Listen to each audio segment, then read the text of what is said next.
I am Paulo Sotero, the director of the Brazil Institute here at the Wilson Center. It's a great pleasure, a great honor to welcome back to the Wilson Center Rose and Gary Neeleman to present this wonderful book, Tracks in the Amazon, the day-to-day life of workers on the Madeira-Mamoré Railroad. Me just tell you first, some of you may know Rose and Gary. They have an enormous attachment to Brazil, and they have three children, 3 of the 7 children to prove it, because they were born in Brazil. And then they have, in addition, they have 20 of their 34 grandchildren that are dual citizens of Brazil and the United States. And all 12 great-grandchildren. And all 12 great-grandchildren. So you see that the Brazilian side of the family is... we have many friends here today, but I wanted to make a special reference and welcome Ambassador Thompson from Fiji that has joined us also. It's an honor to have you here, sir. And this book is one of 3 that Rose and Gary researched and produced and wrote. I believe those are the first 2 published already in Portuguese and English. The other 2 deal with this rubber soldiers. It's a generation of people, men from the northeast of Brazil that were sent to Western Amazon in the 40s to plant and produce natural rubber from the rubber tree.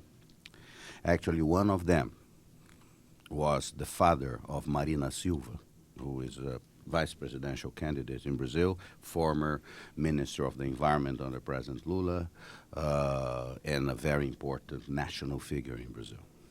And then the other book that I look forward to reading is about the Confederates, about 20,000 Americans that left the United States after the Civil War because they couldn't do without slaves. So they joined Brazil. As you know, Brazil was the last country to abolish slavery in 1888. And I always like to talk about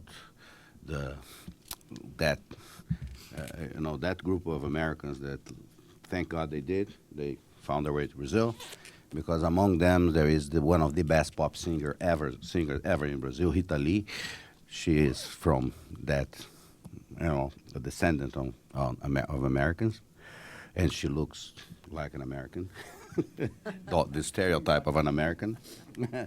And actually, she is described by Caetano Veloso in a famous song as São Paulo best definition. Rita Lee is São Paulo's best definition. So here's a connection. The other one, I don't know if you are aware, but the first woman ever to become a justice or a minister of the Brazilian Supreme Court is also a descendant of people from Virginia, that Confederates that fled to Brazil or left for Brazil after the Civil War in the United States. And her name is wonderful because she is, help me, Michael. Ellen Gracie. Ellen Gracie, or no? Well, but Ellen Gracie Northfleet. That's a very Brazilian name, as you know. And she is referred to in Brazil as Gracie, because we are not going to say Gracie is Gracie, and we say it in Portuguese. But no, it is now this episode that they're going to talk about is very important geopolitics in South America, because the Madeira-Mamoré Railroad came into being as a consequence of Bolivian losing a war to Chile, losing its way out to sea, and having to find ways to transport its goods to the rivers. Is a project that starts in the late 19th century, but it is restarted in the early 20th century. And there are Americans involved in all three stories, obviously, that they wrote about, but on this, Americans involved. And this comes from a collection of pictures that they found by American photographer Dan Amero from New York, who was hired to document the construction of this railroad that cost the lives of about 10,000 people. It's one. This railroad actually goes sort of not far from the place where another American participated in a great adventure, former President Teddy Roosevelt, when he explored the River of Doubt that is, since that time, named after him. It's the Roosevelt River in Rondônia. And as you may know, that the Brazilians refer to the river as the Theodore, because we don't refer to people with their last name. So in the maps, it's the Roosevelt River, but the locals refer to the river as the Theodore. It's I find that revealing of the country's culture. This book was described by a dear friend of ours, a professor of journalism at the University of Texas, Austin, Rosenthal Comon Alves, as a very relevant contribution to very rare records of one of the most fascinating adventures of American engineers and capitalists in foreign lands, which happened immediately after the spectacular Panama Canal project.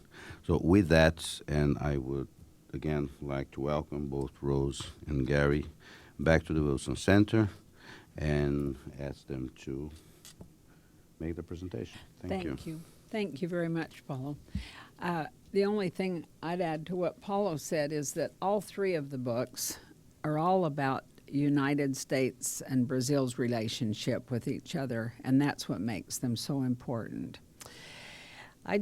I'm going to let Gary do most of the talking, but I just wanted to take a couple of minutes in the beginning to just kind of introduce the subject of our life with Brazil.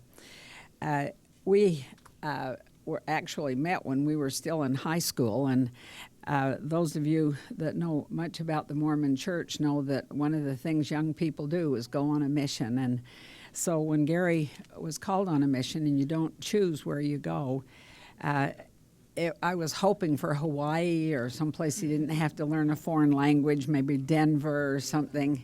And when the letter came, it said Brazil. And we literally went to the Encyclopedia Britannica to try to see where this place was, but more to find out something about it. And one of the things we discovered that it was 98% Catholic, which seemed a little difficult a place for a Mormon missionary to go. And the second thing, it's the largest coffee producing and consuming country in the world. And those were the two main things I remembered.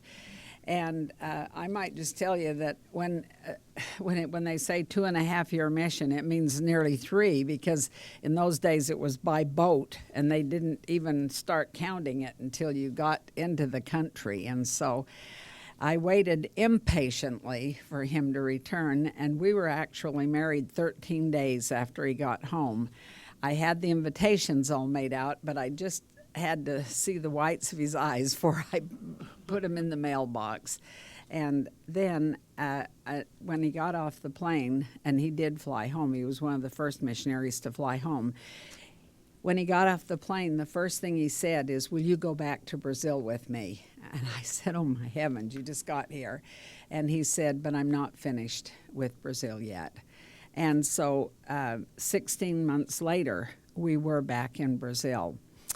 And Gary was working for KSL and Deseret News while he finished school, and then he was hired to go back to Brazil with United Press International. And you know, we were young and we didn't understand what kind of an opportunity that was.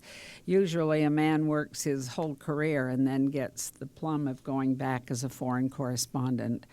But here my husband went at 24 years of age. He was the youngest of all of UPI's correspondents because of his Portuguese. That was important, although he had been working in the media. We traveled to Brazil with our 5-month-old son, John, and while living there, as Paulo said, we had 3 other children, and we lived there for 7 years. And of course, that was only the beginning of our love affair with Brazil. First of all, I want to thank Paulo. He's a longtime dear friend, and we're of that same ilk. Those that separate the wheat from the chaff and print the chaff, journalism, and Paulo, having spent all the time he did in the United States, knows what we experienced as I was a young correspondent going back to Brazil in 1958, and having experienced over the next 7 or 8 years probably one of the most critical periods in Brazil's contemporary political history.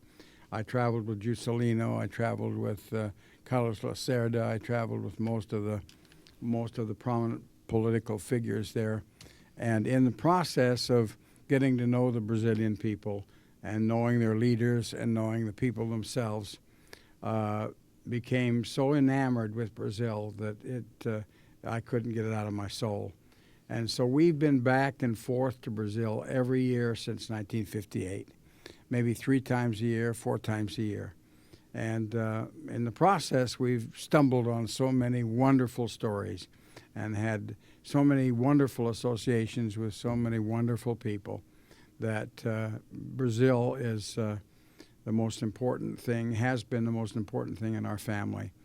When David launched Azul Airlines in Brazil following his JetBlue experience here in the States, one of the journalists from O Estado, which is where Paulo worked for years, came to me and he said, "How'd you have the foresight to register your kid as a Brazilian down here?" He said, "Back in the 50s, that was absolutely unheard of." And I said, "Oh, I just said to Rose, let's do it. Maybe someday I'll want to do some business down here." And of course, Azul right now has 10,000 employees. It's 5 years old. They have 135 jets, and I'm putting in a little plug for him. And he touches 106 different individual cities in Brazil. He flies to more destinations in Brazil than TAM and GOL put together. Not quite as big in terms of revenues, but he's everywhere. And he says one of the greatest experiences of his life was recently when he saw these 2 very nicely dressed women stepping off the plane. And he walked over to them and he said, "Where have you come from?" They said, we just came from Salvador. And he said, "What were you doing there?" And they said, "We were visiting our family." And they had their high heels and they were dressed very nicely. And he said, "Well, what do you do professionally?" And they said, "We're maids." And we're empregadas.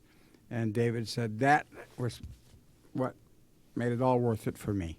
Because these are people that are flying on his airline that would never have been able to do something like that, ever, up until he started Azul 5 years ago. So he feels that he's accomplished a lot. So Brazil is near and dear to our hearts, and so are the Brazilian people. And the thing that we've discovered is that whether they're a rubber tapper in the Amazon or the descendant of one, and there are a lot of them, or whether they're an aristocratic ambassador that has just returned from serving in Paris or someplace, they have some of the similar qualities that we adore. And that's their simplicity and their love of humanity. So it's a great pleasure to always associate with Brazilians. And Paulo was out in Salt Lake just a week or 2 or 3 or 4 ago, speaking at the University of Utah and Brigham Young University. We set up this opportunity to come and just chat with a few people who have the same kinds of feelings that we do about Brazil. When I was a correspondent there, I stumbled on story after story that I said to myself, this should be a book. And how come it isn't? And so we finally had these unusual series of events that led us to the book Tracks in the Amazon, which is the one that we're talking about today. And as Rose pointed out, the other two, one is Tracks in the Amazon, the other is The Rubber Soldiers, and that is the lost army or forgotten army that saved World War II. And nobody knows that story either. And finally, the story of the story of the Confederates, which is actually the stars and bars beneath the Southern Cross. And these three stories are all U.S. related, and they show the association that the United States had with Brazil at the turn of the century, just after the empire, and at the turn of the century. So the other two are now in the hands of the Brazilian editors. The Tracks in the Amazon was published in 2011 in Brazil, and then here just now in December of this year, it was launched by the University of Utah Press in Salt Lake City. If anybody thinks it's easy to get something published by University Press, you ought to try it. Maybe some of you have. But, you know, it's 6 and 7 peers. It's people looking, examining, combing for every kind of fact and figure that may have been skiwampus. And then they call you on that. I mean, I heard from our Brazilian editor at least 10 times a week on one thing or another as we were doing the Tracks in the Amazon. But it has been a great experience, and it has taken Rose and I back into the Amazon jungle a dozen times. We've traveled the route of the railroad from Porto Velho in the center of Rondônia, which was the old capital, rubber capital down there, back into the border with Bolivia at Guajará-Mirim on the Madeira River half a dozen times along the tracks of the old railroad, 366 kilometers of tracks now buried in the sand, and along the way, old locomotives toppled on their sides, laying in the jungle, and with old bridges and other equipment still laying there rusting. And right now, a sad story, which was what prompted me to do the book in the first place. About 7 years ago, they announced the building of the Santo Antonio Dam in Porto Velho. And this is going to be one of a series of 3 massive dams on the Madeira River. Now, for those of it, how many have ever been out to Porto Velho in this group here? There's one. There's one. There's there. one there. 3. That's All pretty right, good. you know what it's like. We launched our book in Sao Paulo. There were 500 people at the book launch at the Saraiva bookstore, and I asked that question, and only one person in the whole place raised their hands. So I said, "Sem vergonha." Here is one of the most significant areas in Brazilian history, is in that area of the Amazon, and only one person in this whole room has ever been there. And later, Now that Azul started. yeah, flying now there. Azul. So I made our son promise that he would start a flight to Porto Velho, because when we were going there in the beginning, we had to fly to Manaus, and then we'd spend a night in Manaus, and then we'd take Gold down to all the way down south to Porto Velho, and it was an all-day affair. And the Brazilians out in Porto Velho told me that they wanted a flight out there. So I made David stand up at that meeting and promised that he would have a flight there. And within 6 months, he had launched a Azul flight out there to Porto Velho. But it's an amazing little city, and it's got 400,000 people, and 80% of them are descendants of the original rubber tappers. And the stories they tell would fill volumes, the stories. And we've included many of the stories in the Rubber Soldier book. of these rubber tappers that came from the Nordeste. They came from the city of Fortaleza and all of the areas of northeastern Brazil where they were dying in the drought-stricken areas of the country back in the 40s. And when Getulio Vargas thought, these gringos need our rubber, so we're going to make it work. We'll send all those Nordestinos out there to tap rubber.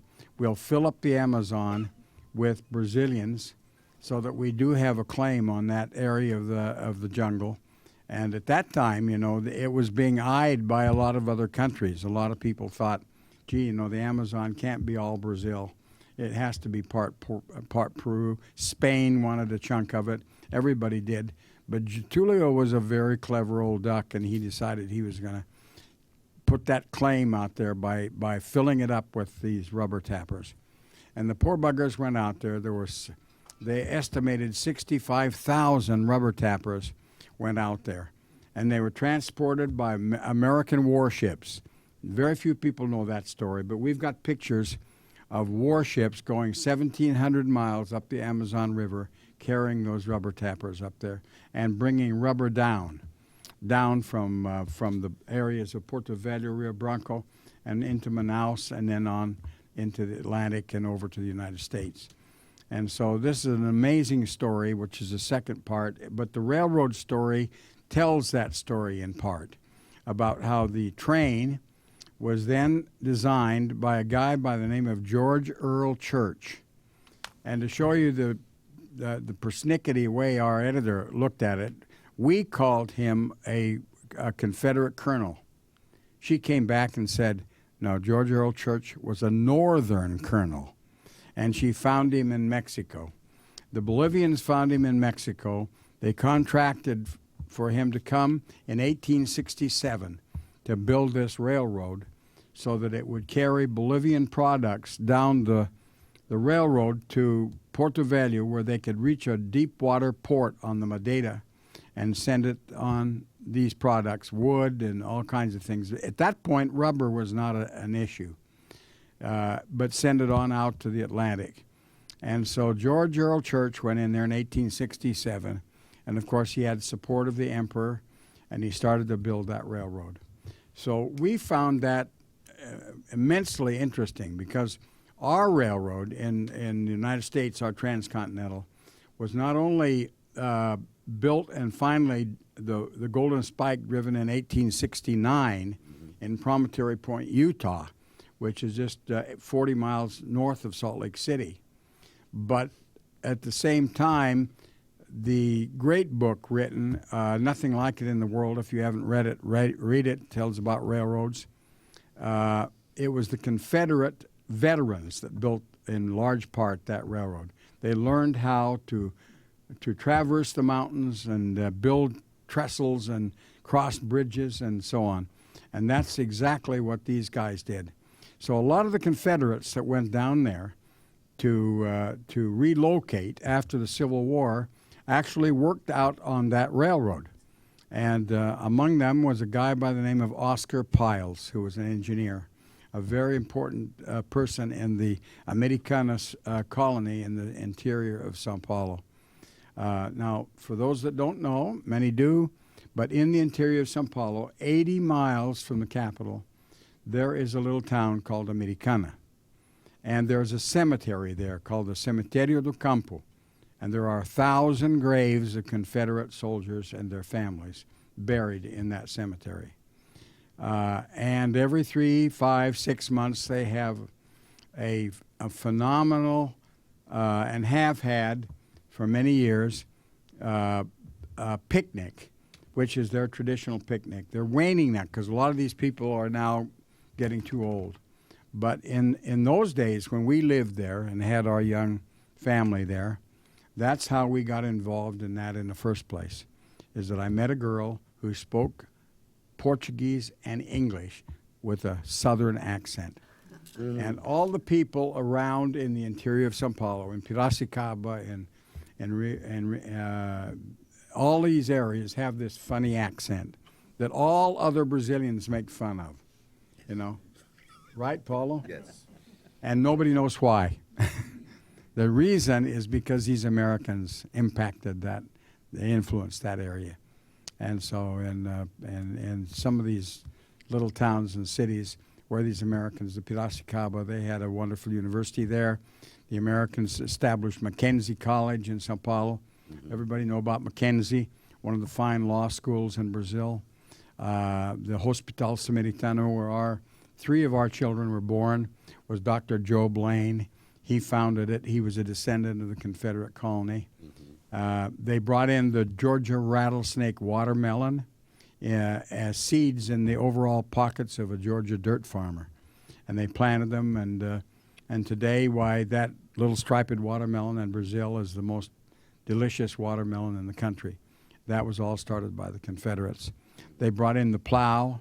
They initiated the plowshare in Brazil and countless other farm implements. And Americana itself became the center of the production of farm implements. And some of the old farmers out there that came from southern states actually had a business of teaching Brazilians how to till the soil. Because up to that point, it was a wooden pick where they would plant and use their slaves to plant products and then harvest them. The first train that went out from Jundiaí into that area, the Americans were the ones that promoted that. And these colonies were all over the country. They weren't just in Americana. They started in Santarém and in Belém, and they went clear to Paranaguá in the southern part of Brazil, down in the state of Paraná. And they all had that influence. Well, many of these Confederates went out and worked on that railroad. And so we started tracing these people that worked there. And one of the great people of my life is Judith McKnight Jones, that you see here. She was one of a third-generation Confederate, and her family was one of the original families there. And Judith was the self-appointed historian of the Confederate groups in Brazil, and she traced them. And she had piles and piles of interviews and scraps of letters and little things.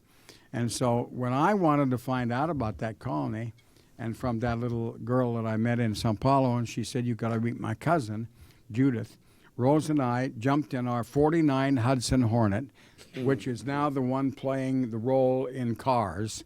You've seen that Hudson Hornet, 49 Hudson Hornet. We packed our kids in the back seat, and we went out to the picnic. Can you imagine our shock when they were flying the American and Confederate Dixie? They were singing Dixie, and they were flying the Stars and Bars, and marching around the parade grounds. And what did we eat? Deep dish berry pie, Kentucky Fried Chicken, and black-eyed peas. And this was back in 1964. And so David, our son David, son Mark, our daughter Julie, they all became acquainted with the old Confederates. They would have little booths around where they would sell their old recipes, and they would have doilies and things from the time that their grandparents had established themselves in Brazil. So then we have been back to that picnic every year since. In fact, one famous American visited there and broke into tears. Jimmy Carter. We invited him to come, and he went there. And he actually was accompanied by Jody Powell, who at the time was his press secretary, and someone I knew because he was a syndicated columnist. And Jody wrote an amazing column that's in our book, where he said we stood there and thought, this is something we have lost in our history. We have no knowledge of this incredible situation here. So one day I was sitting with Judith in her backyard, and we were just kibitzing about one thing or another, and she handed me this old tin canister. And she said, "Now, this is something that does not interest me because it's not directly involved with my research on the Confederates, but it may interest you." Shades of Ansel Adams. I opened up the can, and there were 110 amazing photographs of that old railroad under construction. And who took the photos was Dana B. Merrill. who was a photographer for the New York City Library, and he'd been hired by the Farquhar Syndicate out of Philadelphia to go down and track the construction of the railroad. He went down and worked from 1903 to 1913, taking pictures.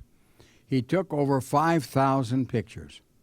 But unfortunately, in the process of the dismantling of the railroad in 1972 by the military, all those pictures were lost. They were either dumped in the river, according to the people in Porto Velho, or they were burned in a warehouse fire. Nobody knows if they were burned on purpose or if it was an accident. But out of all of those photos that Dana Merrill took, there were only 189 surviving that people knew about.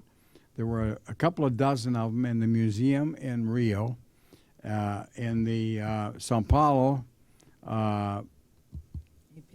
Ipiranga Museum. There were about another 50 to 60 of those photos. And then we found an album in Germany. When somebody heard we were writing the book, they wrote us. And somebody found one in a bazaar, some sort of a park bazaar. He found one, a little album of these photos. So Dana Merrill is one of the stars of this whole thing. And he was an amazing man, amazing guy. He took pictures. There was a guy that did his master's and doctorate on the technique of Dana Merrill in 1907, of how he used his camera and how he would take pictures wading up to his waist in the river, hanging from trees, all kinds of things that people never even imagined they could do to take a picture, all the still pictures that we know about from that period. And this guy, Ribeiro, he had taken this, and we found a paragraph about him, Rodrigo, on the internet. So we included it in there. This is one of Dana Merrill's great pictures. And I love this picture because the rail bed was the link to eternity for these poor guys out in the jungle. If they could only find that track bed, then they could find their way back to their camps.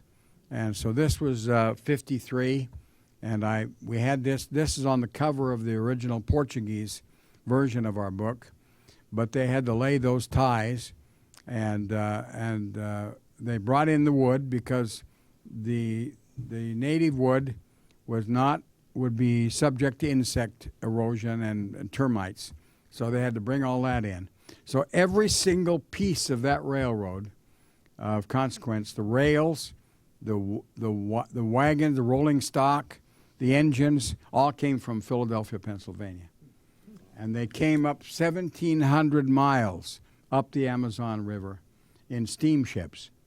And the engines are the old Baldwin engines. Anybody engine or railroad buffs around here know that those old wood-burning narrow-gauge trains were crisscrossing all over Latin America as well as the United States. But the engines are all Baldwin engines. And so they brought them up there, and they started building these things. Now, the trestles, the big old bridges that are in the area, you'll see some in these pictures, were all brought in like we did the old erector sets back in our early ages. They would bring them in, and then they would assemble them on the river. But they would come in pieces. And so the one at a place called Jaci Paraná was just covered up by the new dam. And so the dam is backing up now. We're getting daily pictures of the dam's approach. There's the bridge. And as the dam is actually filling in part of the city of Porto Velho. And, of course, the environmentalists out there are going insane. But there's nothing in the world they can do about it. I mean, we who think rivers are big, we see the Madeira, which is 20% of all the water in the Amazon basin and carries 20% of all the silt in the Amazon River. Then you see a river. I mean, the Mississippi and the Missouri and the rest of these are school ditches compared to this thing. This river that none of you unless you're Brazilianists, have ever heard of, is 2.5 miles wide at Porto Velho. And and they have catfish in there that weigh 200 pounds. Now, this is part of where it's filling up the dam. The dam is now 20 meters over, or the river is now 20 meters over flood stage. And it's starting to back up into these areas where the little cities and towns used to house the stations for the train. back See the train?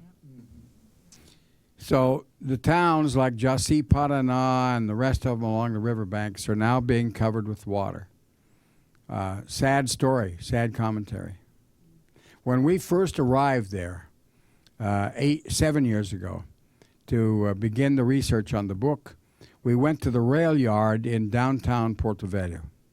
And they had the big porão, the great big warehouses, and they had some engines housed in them. It's right in this area. And it's in this area now covered with water. And newspapers were blowing through the yard, and dogs. And I said, what are you going to do with this?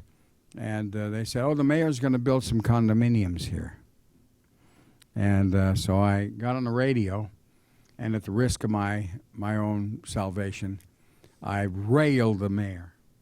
And I said, this is the most ridiculous thing on earth. And I came back and went to Promontory Point, and I got some CDs of the reenactment out at Promontory Point. If any of you are in Utah and you want to see the reenactment of the wedding of the two trains from the east and west, this is a fabulous experience. They have the old top hats, and they throw them in the air, and they drive the Golden Spike, and they do all these things just outside of Ogden, Utah. So I took that back, and I said, this is what you guys should do here. Nobody comes out here to just sightsee. Not here when it's 110 degrees in the summertime and flooding in the high water. They come here because there are historical reasons for them to appreciate early colonial Brazil and some of the great things that happened in the Amazon basin. And so I thought, well, I probably really struck out. But the next time we went down, they had started refurbishing the rail yard, and they had done so much. They'd polished it all up. The old engines were all fixed. They were going to run an 11-kilometer run out to the San Antonio Dam, and they were going to incorporate the story of the railroad in that new thing. And I still hope that happens. But now the water is up into the yard, and so the engineers are trying to figure out a way to control that water coming into the city of Porto Velho. When we launched our book, we launched it in that pavilion, and that was an amazing opportunity. We had a fun time. There were 500 people there. Most all of them were descendants of the rubber tappers. So anybody that knows Ademar de Barros, who was the mayor of the city of Sao Paulo, governor, and all kinds of crazy things, he would always say, I steal, but I do things. And, yeah, eu roubo, mas eu faço, he'd say.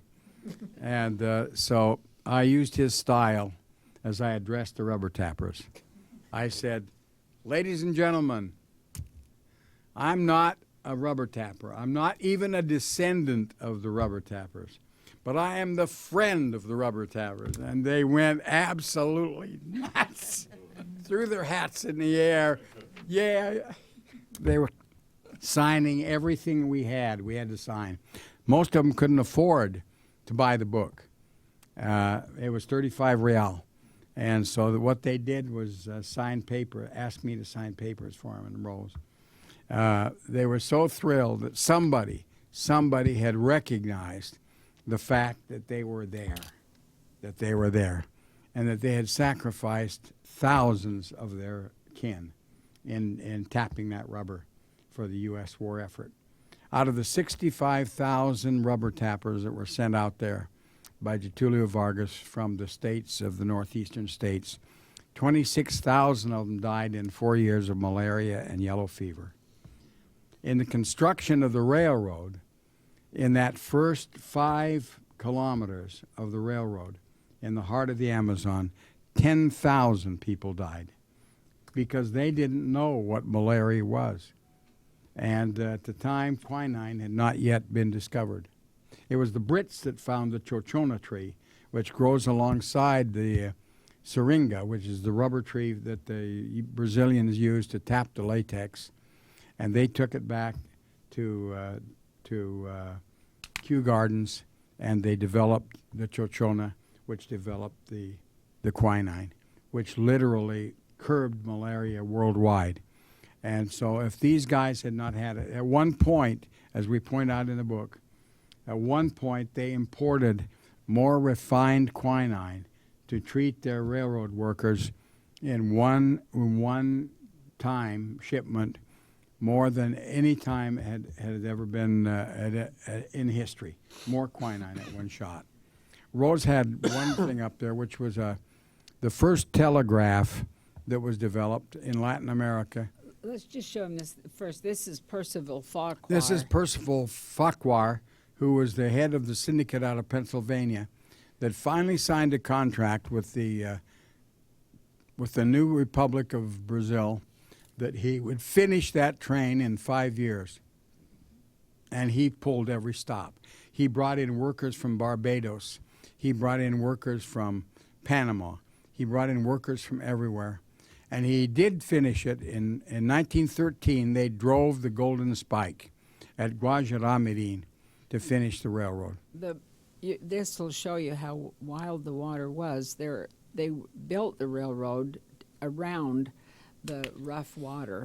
There were not big, tall waterfalls, but there were 17 or 19 waterfalls. 19 waterfalls between Guajará-Mirim and Porto Velho, which precluded them from using flatboats to carry down the goods, the wood, the rubber, and all of the things that they were using. They would capsize.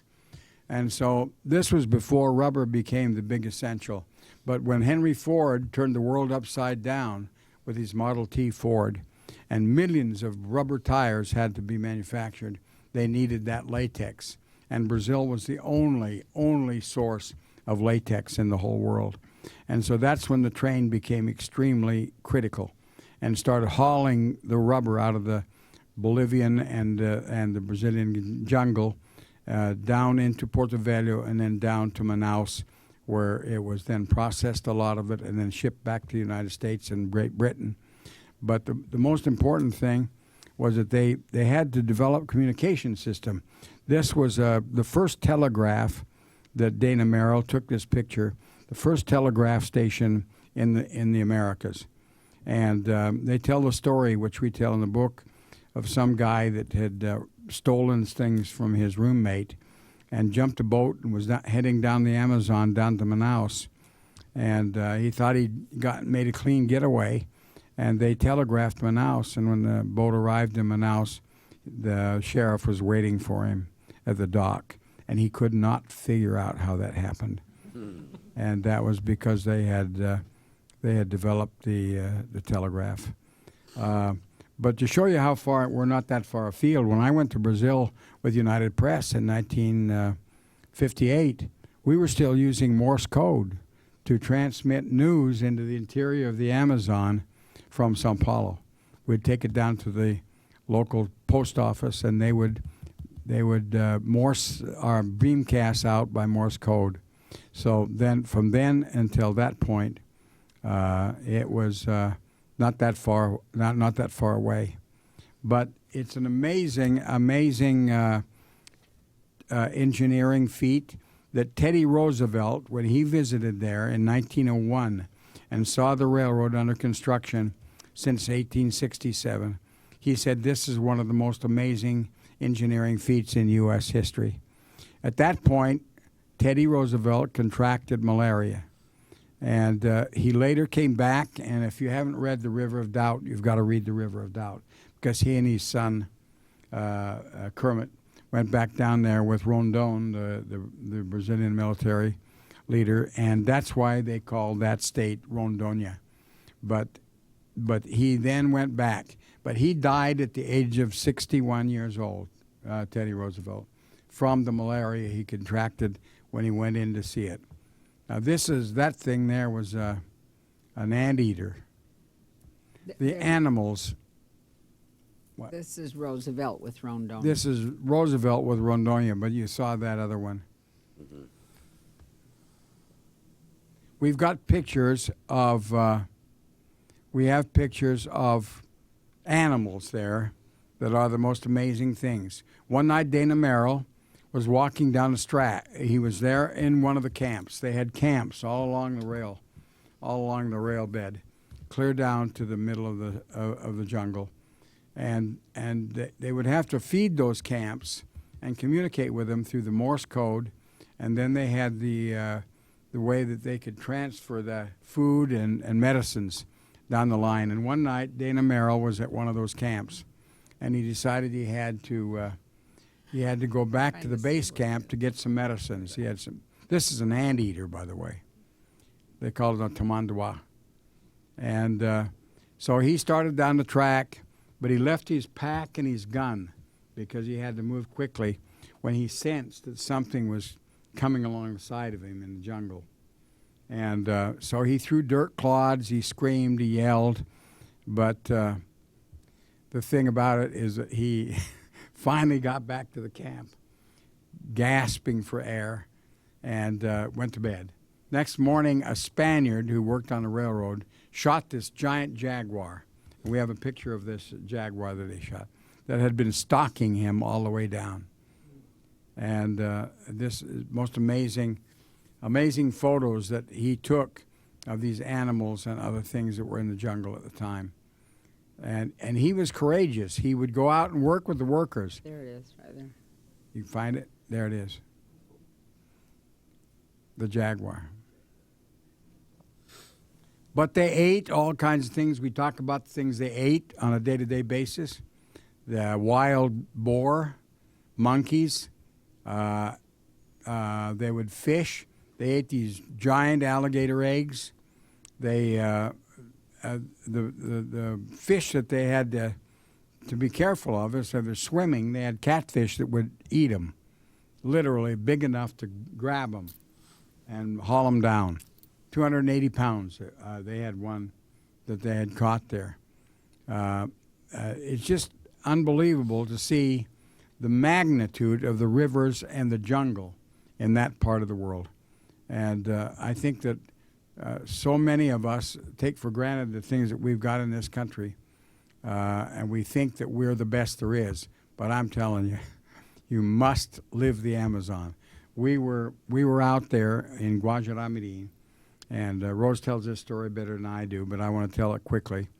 And these 5 environmentalists wanted to take us down to the Bolivian border, and she didn't want to go. She said, I don't want to go. And I said, we've got to go. This is something we have to see. So we got in the van, and we went down to Guajará-Mirim, following the rails all the way, stopping at little stops where the railroad used to stop, seeing the engines on their side in the jungle and all these things. And we finally got to the border, and it was kind of getting a little dark, but they wanted to go over to Bolivia. And this was the reason why the military actually took down the railroad, because there's no border there. You cannot assume that this border is being patrolled. We got in an aluminum boat and went across the river. And Rose asked if they had a life preserver, and they threw her a life preserver that weighed about 50 pounds. And she said, I'd be much better off, and it would be much quicker if I fell in this river with the things that are living here. We got over there, and we had to climb some really rough stairs. And we got up because the river rises 15 meters every rainy season. And we sat there for a long time.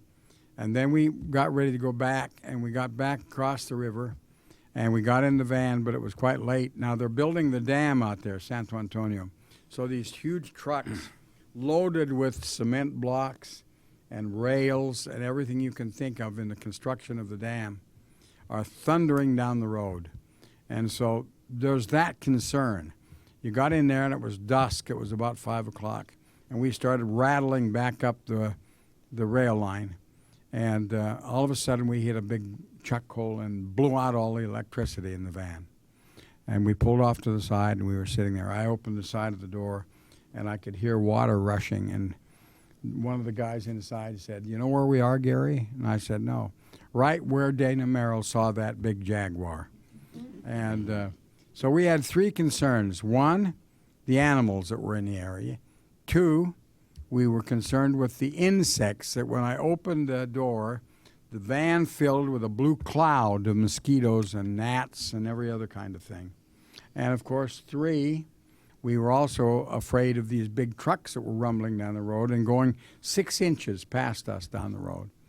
And finally, we were also concerned with road bandits that roam the Amazon and those back roads looking for stranded vehicles. Finally, a truck pulled up alongside a pickup that said, "The government of Rondônia." Rose saw that, and she was out of the van and in the back of that pickup truck so fast I couldn't even move. And that guy hooked up the van and hauled us into a little gas station.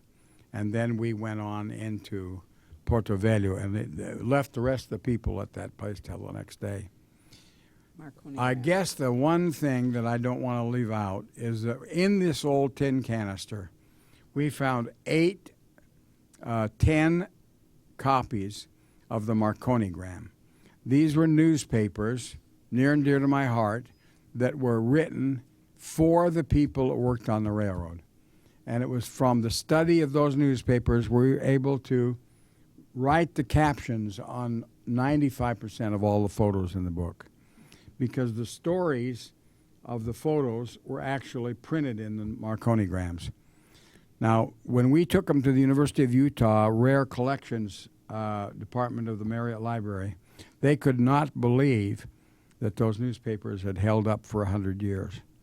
They were almost tissue paper thin, but they brittle, but they had held up, as had the photos, and they were stunned that the photos had also held up. So it was a miraculous discovery, and although there are a few of those photos floating around in some collection or another, there is nowhere, anywhere, where those newspapers exist.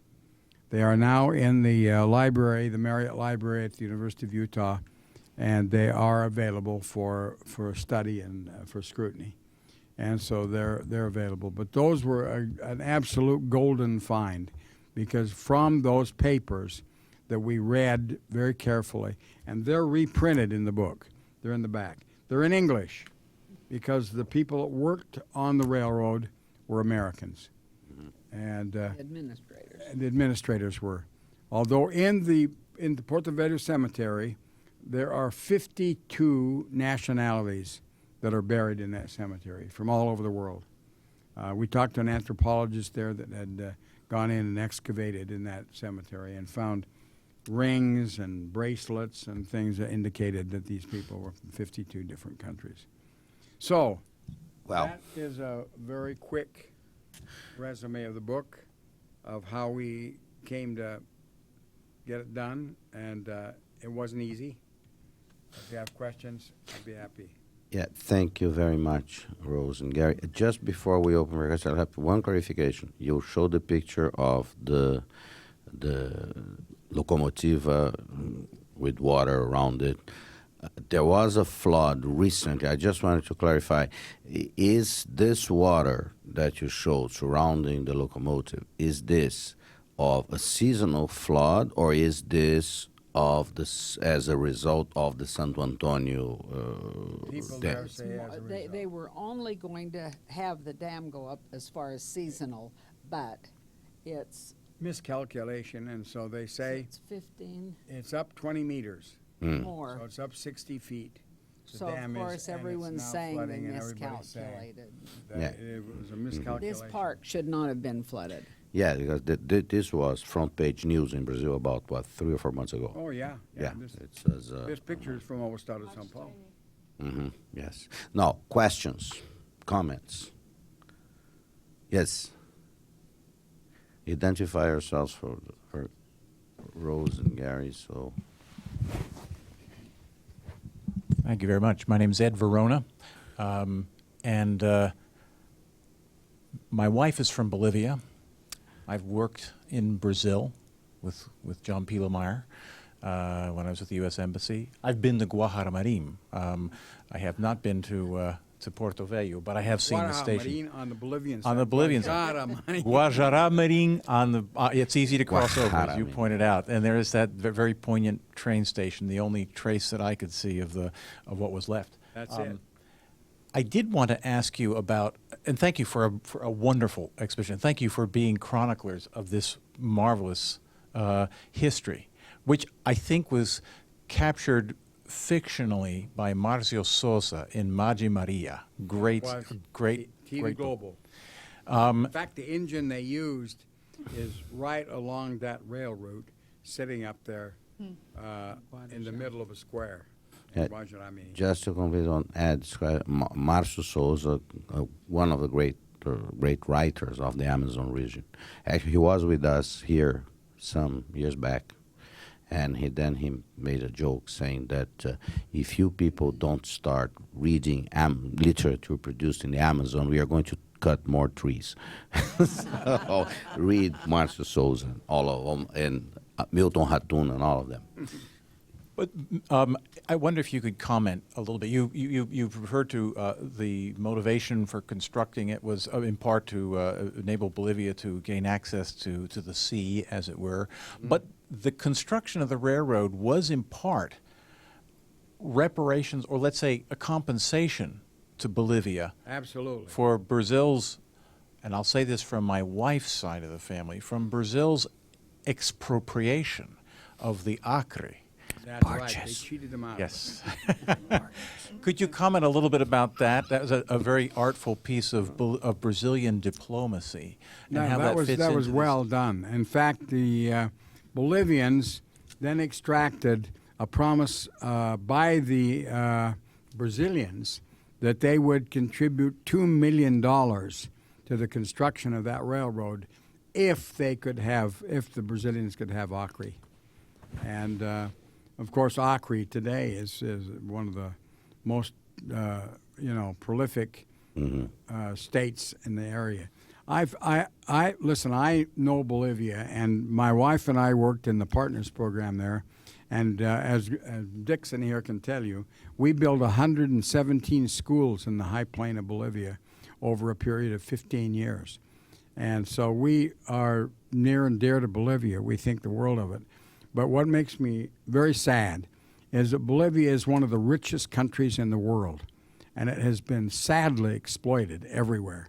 Everybody. And that area of Acre, and that which became the bone of contention in the border area, was an area which was among the richest of the Bolivian states. And so when the Americans, or when the Brazilians went in there and negotiated with them, this was, Paulo can speak better to that than I can, because he's one of the great Brazilian historians too. No, there is something about that, which is actually, there are those claims, etc., but there was at some point a mediation effort, and I think by Americans. And Brazil, they sided with Brazil. So if Acre is part of Brazil today, is America's fault. We can safely Let's say blame that. somebody else. Let's blame someone, right? One follow-up question. Was Bolivia consulted when the railroad was decommissioned in 1972? Were they offered some sort of compensation for the fact that what they had paid for and what was compensation for the loss of the Acre was being dismantled? I do not know of any document that says that. The Brazilian military that was running everything with an iron hand, as we all know, just simply decided that border area was a danger to Brazil. And to have that train coming from Bolivia when Che and some of his people were over in Bolivia and in Peru, have an artery like that running right to the heart of Brazil was a danger to Brazil's security. So, so there are two schools of thought. One, it says, if you talk to a military person, he'll say, no, we didn't knock it down because of that. We knocked it down because it was deficitary, and we were cleaning up a lot of problems in Brazil. And it was losing money, and so we decided to do away with it. The others say, No, it was a security risk. That if there was an insurgency and they came straight into the heart of Brazil from the Bolivian border or the Peruvian border coming down the Madeira River, then this would be a security risk for Brazil. So we tear it down. So they tore it down. I mean, it to me broke my heart to think 10,000 people died in the construction of this railroad. The engineering thing, and today I spoke there, and I don't know how the mayor liked it. The band played the national anthem when we spoke, but I can tell you right now that would be one of the greatest sightseeing opportunities for tourism in the history of you can think of, because can you imagine taking a 366-kilometer train under the canopy of the most dense jungle in the world through the middle of the Amazon and using that as a tourist attraction. And yet it was just torn apart. Is there any part of it that's still there? No, zero. Just right by Porto Velho. Right in but Porto that- Velho. Now that's got the water over it. Yeah. Now, they intend to build an 11-kilometer stretch of railroad from the station to the Santo Antonio Dam, just to let people know how it was. But this was the beginning of it, This and was that's the beginning of underwater. it. Okay. Now it's underwater. So we Yeah. don't know what's happening. One thing, what's very important for change, things have changed. Security considerations are still important, but you know that Bolivia is the longest, and Brazil frontier is the longest border Brazil has with any country, and there are today obviously movement in that border, mostly of Brazilians moving to Bolivia, not this farther north, but buying property on the other side, which is something that Brazil does not allow foreigners to do in Brazil. You can own land in Brazil, but not at the border. And Brazilians own lots of lands And there's on a the big Bolivian problem. and the Paraguayan side. Big problem right now in Acre, in Rio Branco, because Haitians are pouring across the Brazilian border into Brazil, into Acre. So this has also got the Brazilian military very concerned, and they don't have the resources. They just simply do not have the resources to protect that border. Yeah. More questions? Yes. No. Hi, I'm John Pielmeyer. I served in Brazil twice with USAID, a little later than when you were there, I think, and been out to Porto Velho and also to Acre. And from readings I had read maybe 10 or 15 years ago, I had a sense that most of the rubber that was coming out of the northern part of the Amazon, and part of this comes from some of the National Geographic work related to a gentleman I think USDA sent out who went down from Colombia or Venezuela into the northern Amazon and got into hallucinogenics, and there's been quite a number of books and stories about all of that. And I had the feeling that, do you know what proportion of the rubber actually came from let's say, Rondônia and Acre versus Amazonas? A lot of it was out of Amazonas. Wade Davis, who did Wade Davis, who actually did the forward in our book. We went over this all with him. Wade is the number one explorer of the Amazon for National Geographic. And so it was difficult to determine because the Seringueiros that operated the whole thing, to tell you the truth, the Amazon was a country of its own for years and years and years. Nobody had, not even the federal government had any control out there. These guys ran the show. And so how much came from one place or another? I don't know if there are any statistics except in some areas. We did tremendous amount of research to make sure that the United States paid Brazil for the rubber in 1942 when we went back in. And because the Brazilians in Porto Velho told me, you didn't ever pay for the rubber. That's impossible. So we went back in and we actually spent months researching in the U.S. Department of State. And in this book, and if you want to wait after, I can show you the accounting figures. The United States in 1947 actually paid Brazil $40 million in 1947 for the rubber they took out of there. And did the rubber tappers from the Northeast go to Amazonas as well, or Ye- mostly to the south? No, they went mainly to the south, but they did have them in Amazonas as well. Okay. The rubber camps where they worked were terrific, atrocious.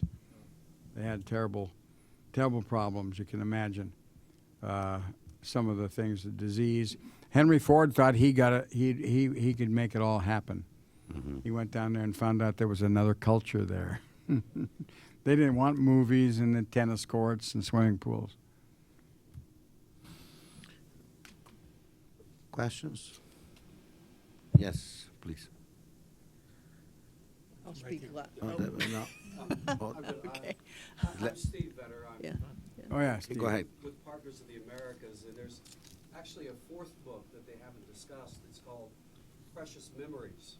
And in it, Rose and Gary document the extraordinary journey of their lives and their work in Brazil and Bolivia and with Partners of the Americas.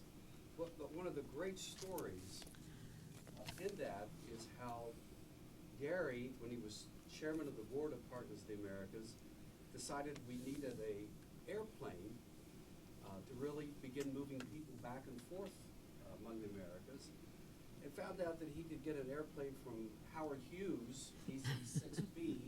Wow. Then they figured out how complicated that was, so he set up a foundation in Partners of the Americas. Fast forward to the day, and President Obama meets with President Dilma, and she has Science Without Borders, 100,000.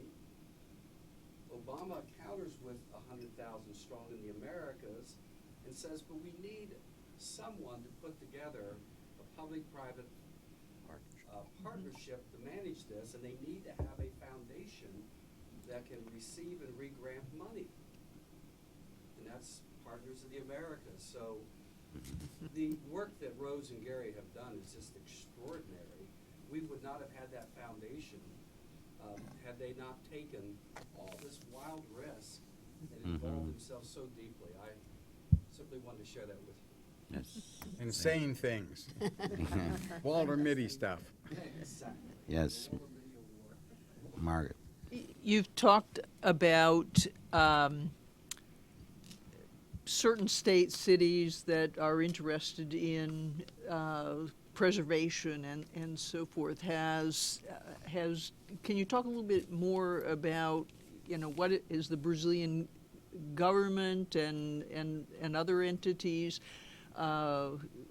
taking interest in the preservation of the railroad and some of these historic tales from the Amazon? Brazilians themselves are probably their most severe critics about trying to preserve elements of their history. And there is an awakening in Brazil. I mean, there are a lot of great organizations that are working there now. And for example, they're trying desperately to keep the Amazon from being exploited any further, cutting trees and moving up into that area, and planting soybeans. When they decided to build the Santo Antonio Dam, and there are actually 3 stages of that dam. This is not a vertical dam. This is a horizontal dam, and the generators and the turbines are horizontally in this river. Because if you can imagine, the Madeira River has 19 waterfalls, so the power of that river is just immense. And so you've got these various schools of thought that Brazil needs more power. But then you say to people, well, how can they need more power? Look at their big dams. I mean, one of the big critical areas of Brazil's dam building is the Sete Quedas, which was in southern Brazil.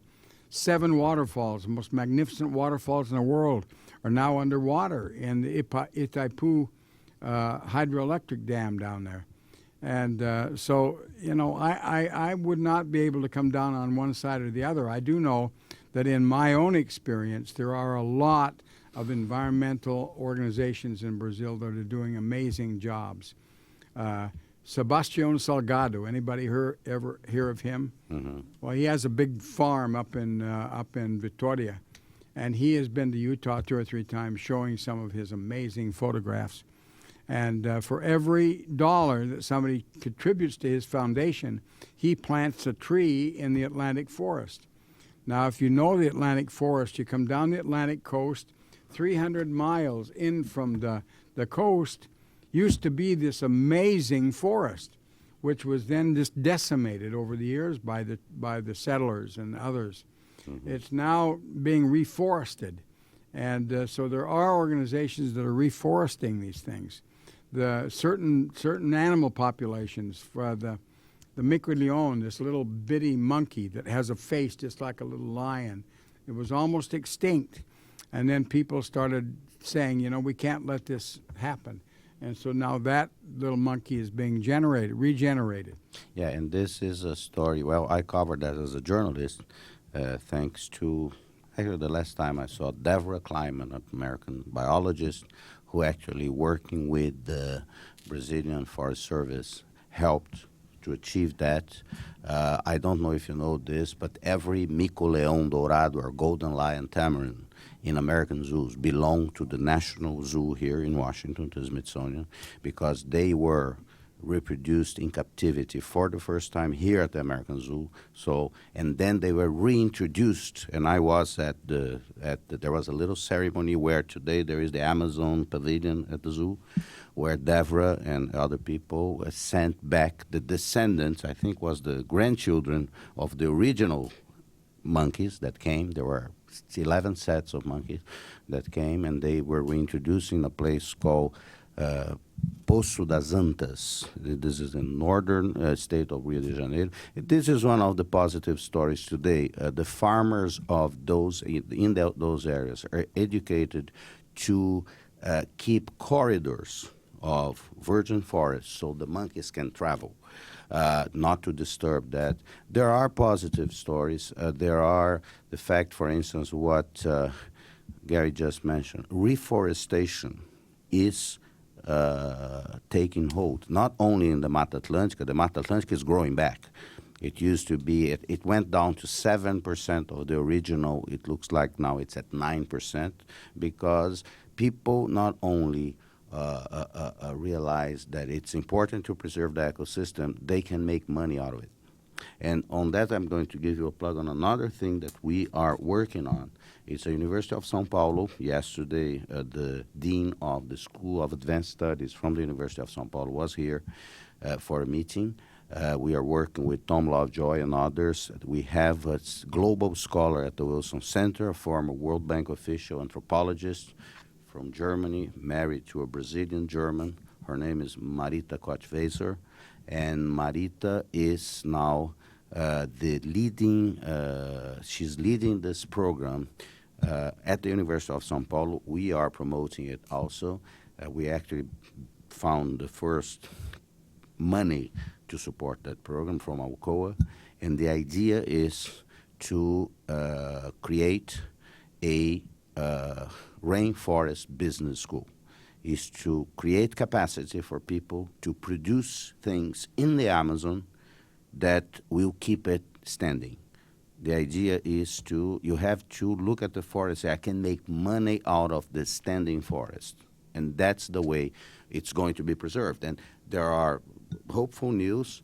Just in today's, I think, Ana Carolina just posted on our blog today a piece by the Financial Times in the state of Pará, one of the municipalities, which I don't remember which one was it, but using drones, they bought a drone to do surveillance in the Amazon and to do mapping in order to preserve areas. So I think there is now a generation of Brazilians that are absolutely involved in this work. Mark London, who wrote 2 books on the Amazon and knows the region very well, and was involved in something that the Marriott company did to preserve the Juma reservation in the Amazon. So I think we are reaching critical mass of something where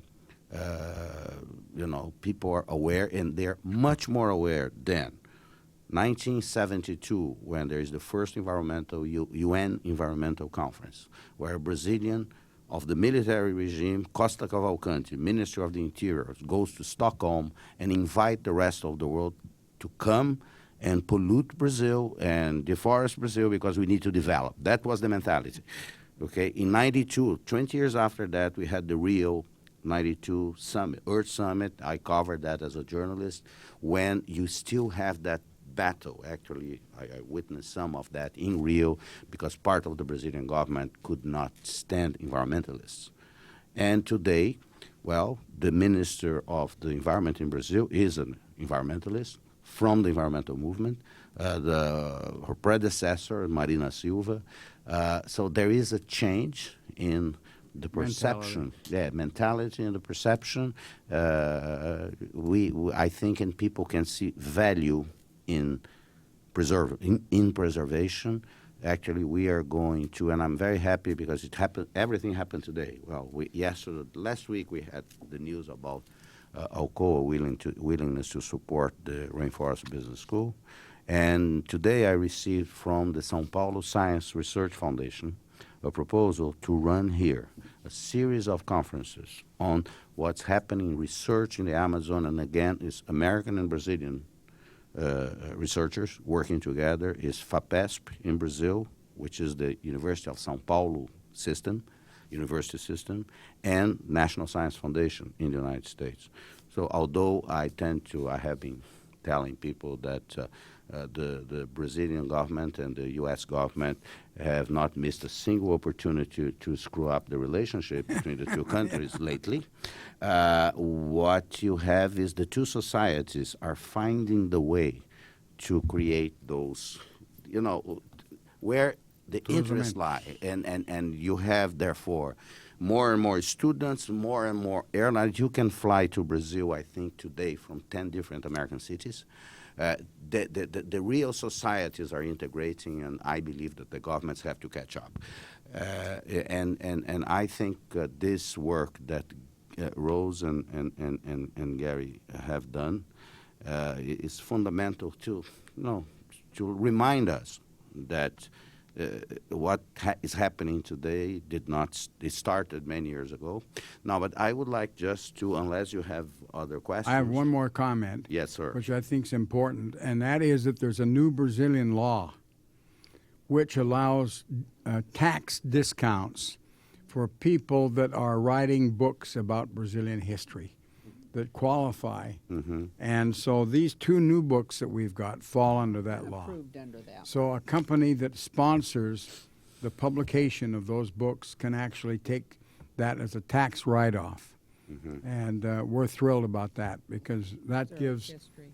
incentive to a lot of people to get in and do the research, which in some cases is expensive to do that, to fly around and do those things. Also, one last comment, self-serving. We have a young son in Brazil that works with David on the airline, but he's got his own company now, which is a bamboo company, because he feels that bamboo is the future of the construction industry. And we see bamboo floors and bamboo walls and all kinds of things because of its strength and its fast growing and versatility. 6 years. And it's one of those typical kinds of things that might come out of the jungle, which could be tremendous. Well, yes. Oh. You say in the book that Percival Farquhar was a tough taskmaster. Oh, sorry. Tom Cohen from the Oliveira Lima Library at Catholic University. You say that Percival Farquhar was a tough taskmaster. I wonder He never went to the Amazon. There. He had 4 men he sent out there, but he didn't ever go. I guess my question was, to what extent, it's a horrific death toll, to what extent was there any responsibility for that apportioned in Brazil? To what extent, this was at the time of a boom in tropical medicine in Brazil, to what extent were Brazilian physicians and researchers involved in that whole thing? And finally, was Percival Farquhar a Quaker from Pennsylvania? I don't know what his religion was or Okay, what. because it's a well-known name in this area.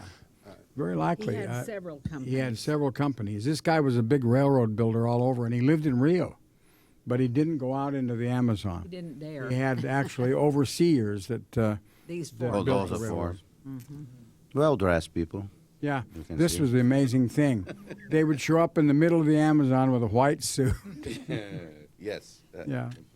So I don't know there is a book on Farquhar, which there is? yeah, there is one somewhere. Tom, you ought to get that book, but that'd be good for But your no, library. No one ever, at the time at least, really No, thought about it. no. The Brazilians, Getulio Vargas did have during the time of the rubber boom. He sent a lot of people out there, and was very much involved because he wanted to kind of reclaim the Amazon. It was being threatened by a lot of outside forces and influences. And Vargas was a pretty clever guy, and that was one of the reasons he wanted to relocate those nordestinos out there, was to have more of a claim on the Amazon. It was very, very sparsely populated, and so they did have big medical camps there and things like that. They did a lot on that in that I area. don't think they were mistreated to build it fast. No, they weren't You mistreated, didn't ever get that feeling. no, but they were paid a lot. Mm-hmm. They were paid in gold, Double what they got in New double what York. they got in New York, and they were paid in actual gold. Yes. Greg had a question. Gary, I grew up in the South, in Alabama and Georgia, I can tell. and and I speak Portuguese with a funny accent. Too. But I never knew any of the story of Confederate veterans settling in Brazil. Never heard it until I met you in my late 20s, I guess. And I found that interesting and thrilling, and I told it to many people that I've known in the South, and absolutely none of them had ever heard the story before either. It's always a revelation, even now, if you mention that to anybody that I run into. Is there any place in the U.S., particularly in the South, that seems to keep that story or history alive? The people in the South, particularly intelligent people and cultured people, have a very ambivalent relationship to the Confederacy, as you might imagine, Yeah. and indeed a sense of shame about it. Is there any place where the history is kept alive in a more vivid fashion? Sort of to one extent at University of Alabama, but there and the University of Alabama Press has published several individual accounts of individual families that went down there. But Is that Ed Mosley? Did he have yeah, I don't know that Ed. I talked to Ed about that several times. But it is a lost story, you know. I mean, people that have little bits and pieces of it, but what we've tried to do is bring it into continuity, and take not just the one family, but we've taken families that, for example, settled in Santarém. One of the guys that historically is interesting to the United States was Hastings. Hastings was from Mobile, Alabama, and he was the guy that that designed the Hastings cutoff that went across the Sierra Nevada that killed all the Donner Party. And so when he went out there, he thought he was going to be the Emperor of California. He led the trail west, and then he failed in the Hastings cutoff, and so then he decided to go to Brazil and become the emperor there. So there were a lot of crazy political things there, and he went up the Amazon, up above Santarém, where he settled there with a group of people too, but finally died. But I think this type of project, for instance, to try to revive the story, make it aware, is something that the universities in Brazil and the United States could work together on, because it's a very exciting project. Now, I wanted to say two things about, I remember in the 60s as I was a kid, when television, black and white, started sending reporters to the Amazon, which could be precise in the middle, on the other face of the moon, to show us the Chavante indigenous people. In Mato Grosso, we never heard about it. The Amazon is integrated into Brazil. After Second World War, the actual connections between the Amazon were more to the north than to Brazil. And there are always, to this day, now it's more conspiracy theory than anything else, but the military, when they decided in the 70s to have a plan to occupy the Amazon, to not give it up, and then did to what most anthropologists and most sociologists and historians and etc. believe it's a very lousy job, because they created those massive migrations from the south to this area, to Rondônia, to Acre, but especially to Rondônia, where you had settlers, tens of thousands, if not hundreds of thousands of settlers living side by side with the indigenous population, where the indigenous have the right to land, and the settlers had. It was a man-made disaster, the occupation of the Amazon, in the way it was done by the military regime. Now, but I wanted you to be aware that until the 60s and in the 70s, people were not aware. The Amazon was part of our imaginary, was not part of Brazil. It became part of Brazil much later on. And after the 80s, after the 90s especially, and there is a new attitude now. Finally, I wanted to know Rose and Gary's works are very good for our minds, to enlighten us, to educate us about those types of stories. But the book, one of their books that I like most, has nothing to do with that. It has to do with cuisine. If you need to give a wonderful gift, Christmas gift, to someone, you just go to Amazon and you order this book that it is Taste of Brazil. When they were in Brazil, after they came back from Brazil, they got some of the best recipes of Brazilian food, and I promise you, Brazilian food is really good. And they got, with Editor Abril, I believe, the pictures from a series called Bon Appetit. I used to work there at Abril. So, and these are wonderful. And so now I am going to get a plug for them here. So next time you want to give a Christmas gift, this looks like a moqueca to me. It's a moqueca. Yes, and but 168 recipes. but they actually have the the Dona Benta, the books. Some of that is right here in English. So and we tried most of this. It worked perfectly. So, but with that, I wanted Rose and Gary to thank you very much for coming, for sharing the stories with us, and we hope to continue to working with you. Actually, I owe them a very great debt of gratitude, because when we had in 2008 an Amazon exhibit here at the Wilson Center, where we had a great symposium on the perfect storm over the Amazon, discussing public policy issues related to the Amazon. We had this wonderful exhibit based on a series of pictures published by o Estado de São Paulo, and one of the sets of that exhibit I just was there recently, and I just saw it that's at Brigham Young University, because they took it there. So we have had this collaboration. I am very grateful to you. This is your house, your home in Washington. Thank you very much, and thank you for coming.